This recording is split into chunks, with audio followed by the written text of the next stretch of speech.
As a clinician, when we're evaluating our dry eye patients, we really can't forget the allergic impact on dry eye.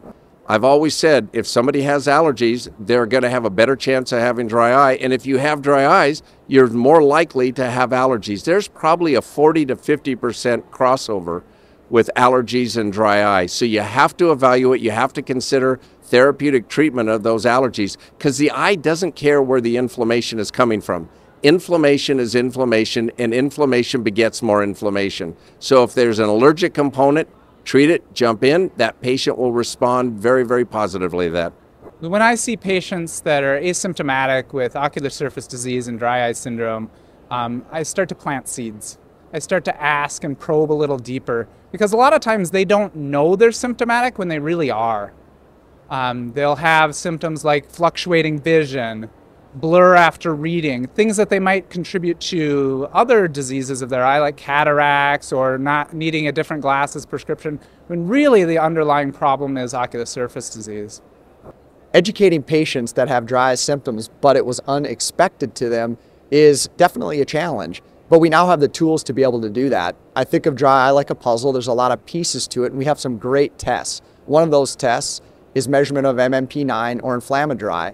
By having that particular test, I'm able to tell patients whether or not they have an inflammatory component to their dry eye. We also have other point of care testing too, so we can take all those little pieces to the puzzle, educate the patient on each one of those pieces, and then we can direct their treatment specifically for their type of dry eye.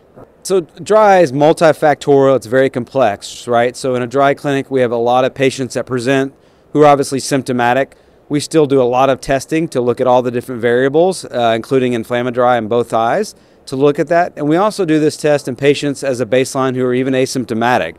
So tougher subset of patients there for compliance and maybe even getting a therapeutic if we prescribe something for them. So using point of care diagnostics, showing them the value of these tests really helps in the education piece about what I'm seeing, what this test result means, what this could be further down the road as far as causing symptoms, and maybe why it's valuable to sort of intervene with treatment plans at that time. So when I have patients who previously to seeing myself have not thought that they had dry eye as part of their problem, it's important to educate them what I'm finding and what that has to do with their day-to-day life. If a patient doesn't understand why you're doing things, they're less likely to actually adhere to your treatments. So I try to explain to them that, their front surface, just like their teeth, needs to be healthy. And we don't wait till our teeth are having problems to clean them till we feel the issue. We deal with it on a day-to-day basis to keep them healthy. So when we're in the office, we often run testing, point-of-care testing, such as monitoring the tear osmolarity, as well as checking their levels of MMP9s to monitor for markers of inflammation using the inflammatory. These help for me to show the patients quantifiably and through those tests to notify them that they are in fact having issues. And a lot of times the patients like that because then they're able to understand it better, as well as then in the future ask questions about those tests and if they've improved. I mentioned inflammation and why I want to identify that, because everything I do in treatment is going to be revolved around inflammation. And it's interesting because inflammation now has become top of mind because it's become accepted. At one point it was disputed, but now it's become an accepted part of dry eye disease and what we're trying to manage. Regardless of the modality of what we're doing for the treatment, inflammation is the key, and now it's really become very, very accepted in both literature and in clinical practice. Point of care testing is becoming more important because we're understanding more about the causality of these diseases, and it allows us to better identify patients who are having problems who may not be symptomatic and may be out of sorts as far as the way that their signs and symptoms relate to each other. And it allows us to better treat these patients with the appropriate care, with the appropriate medications. We do have lots of different medications that are available now, and some are more appropriate in one case versus another. So I may use a topical steroid for a short period of time in a patient who has more inflammation versus a patient who has only evaporative dry eye, where I may not find that that's necessary. I use inflammatory in my clinical practice to educate my patients about the severity of their disease and the symptoms that they're having, showing them a biomarker that's associated with their disease. It helps me put a number or a positive test result with their symptoms. And I think that's very powerful for the patient to say, okay, yeah, that's what's wrong. I get it. It puts the pieces together.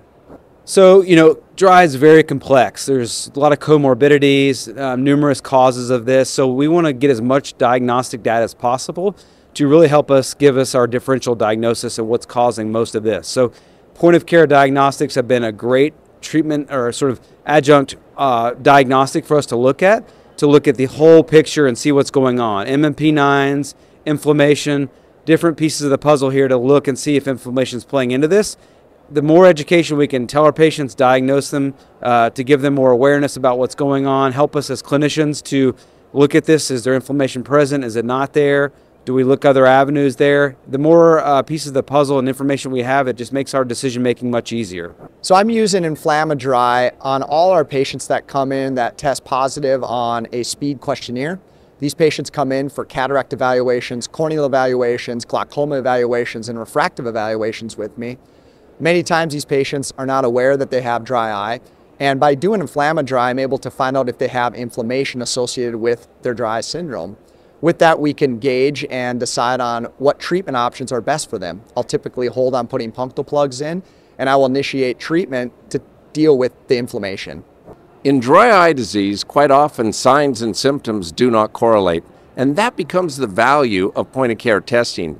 Being able to look at that patient that may have very, very bad signs but fairly minimal symptoms, and vice versa, to be able to do a test that will show us what type of MMP9s, and that's nothing more than a proteolytic enzyme that's released from stressed epithelial tissue. But when that is occurring, we have inflammation in the eye. Then our job continues to find out what's the source of that inflammation. Is it dry eye disease? And that's where the education process really takes place with patients. And when they come back and we repeat this test on patients, what they always want to know is, because I educate them, is how's the inflammation doing? Is this test showing that it's getting better? So just like when we monitor systemic issues, we monitor systemic vital signs. We have similar things within the ocular care world to monitor ocular vital signs. And that's a lot of where our point of care testing is coming in. The ability to monitor MMP9 markers and using the Inflamadry test helps us to monitor these vital signs in our patients. Inflamadry and MMP9 testing is so critical to ocular surface disease because it's really the root of the problem. This is an inflammatory condition.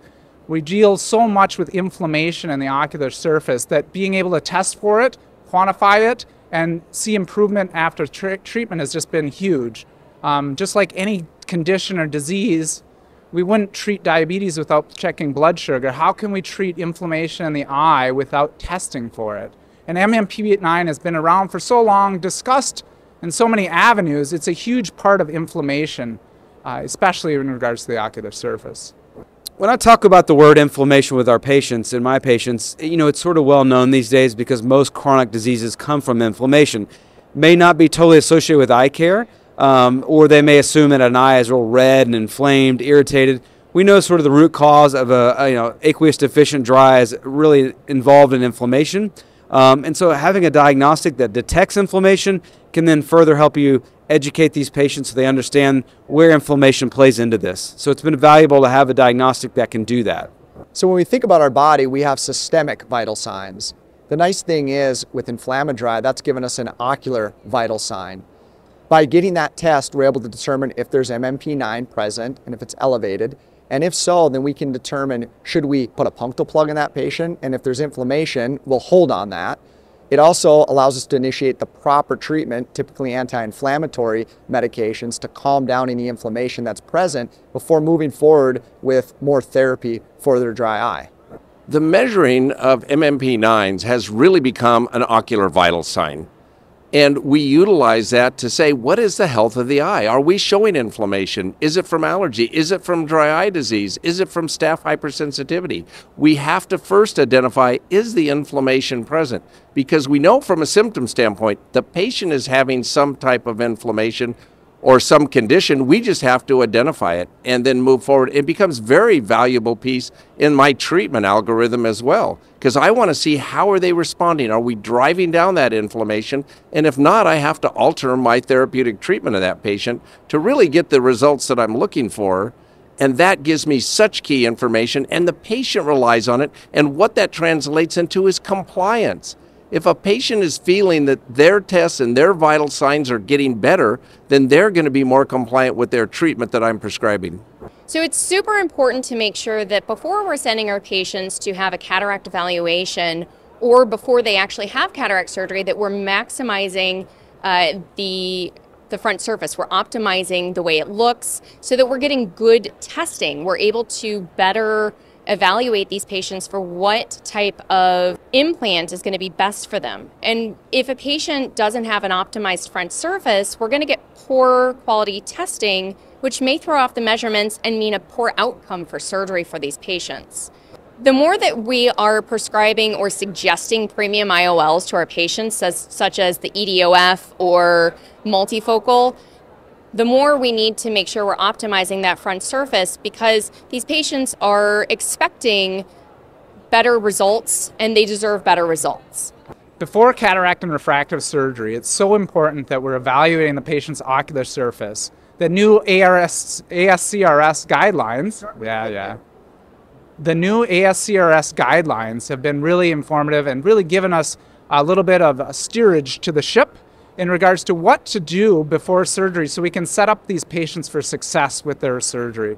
We know that surgery is controlled injury, and we know that's going to increase inflammation on the eyes. So being proactive, aggressive on the front end just makes you look good on the back end, because you have less problems and less complaints from your patients, which always leads to better surgical outcomes for the doctor and the patient.